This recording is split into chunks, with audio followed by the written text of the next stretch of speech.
Over the past few years, there's been a major push to compensate college athletes and to make sure they are earning a fair amount of money while they are at university. While the players are still not getting paid from their individual schools, they are now allowed to make money off of name, image, and likeness, otherwise known as NIL. This allows a player to make money off of their name while in college and it not interfering with the schools in any way. The transfer portal started in 2018, allowing players to switch schools with a one-year suspension, if you will, but this changed in 2021, allowing players to transfer a bit more freely. There are still penalties on transferring. For example, you can't transfer in back-to-back seasons unless there is a coaching change or you will be forced to sit out the second year. There's a lot of technical details that go into it, but the gist of it states that a player can enter the portal and sort of like a free agent in the NFL, they are allowed to move schools and play for another program if they so choose. So far, the 2023 transfer portal has been absurd and very active, with over 1,200 players entering the portal in just the first 4 days. A big question has to be asked. Is the transfer portal ruining college football? I'll give you both sides of the argument and let you guys know where I stand on this debate. The first question we have to ask is, why are players transferring to begin with? And there are a few reasons for this. One of the biggest reasons a player may be transferring is for NIL opportunities and a chance to prove that they are worth it on a bigger stage. Let's take Jared Verse for example, a player who started his college career with Albany and he dominated against lesser competition. He decided to transfer to Florida State, where he has really proven his worth and shown that he will likely be a first-round pick in the 2024 NFL Draft.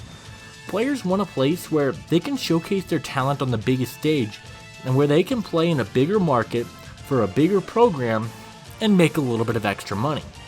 That seems to be one of the biggest reasons players are entering the transfer portal. Another reason a player may transfer is if his coach is fired or decides to move schools. Coaches play a very integral part in the recruiting process, and once a coach that recruits a big-time player leaves or gets fired, many players will often leave the school that they committed to and follow their head coach to his new team or decide to go play for a bigger school. Let's take Riley Leonard from Duke as a big example of this. After Elko decided to go to Texas A&M, we heard the news that Riley Leonard was going to be transferring schools, and we know Elko was a big part of what recruited him there. This is another reason why college players may decide to enter the portal. Most people seem to be in support of the first two forms of transferring: a smaller school player leaving to play higher competition, and a player transferring because of his coach. But the third reason many people are not a big fan of, and that's if a player transfers due to a lack of playing time and they feel it is anti-competition. Throughout the history of college football, we have seen many players who were not originally starters on their teams get into a competition battle, win that battle, and become the starter of their program because they worked for it. This is a very interesting argument and something that makes a lot of sense to me. Let's look at Kyle McCord, which is the big example of this that everyone is freaking out about. After the loss to Michigan, Ryan Day was not thrilled with the performance of McCord and would not commit to him for next season. McCord took offense to this and he decided, you know what, I'm done with this program, I'm going to go somewhere that respects me and that gives me the playing time I deserve. Rather than staying and competing for a starting job, he decided to, in a sense, quit on his team. Many people feel it is taking away from the competition battles and it is creating soft athletes.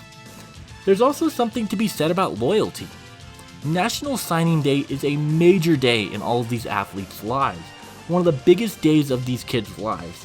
And when you commit to a school, you are signing to play for that school for 4 years, 3 at the least, to prove that you can go to the NFL and you committed to that school. Loyalty just doesn't seem to be a priority anymore.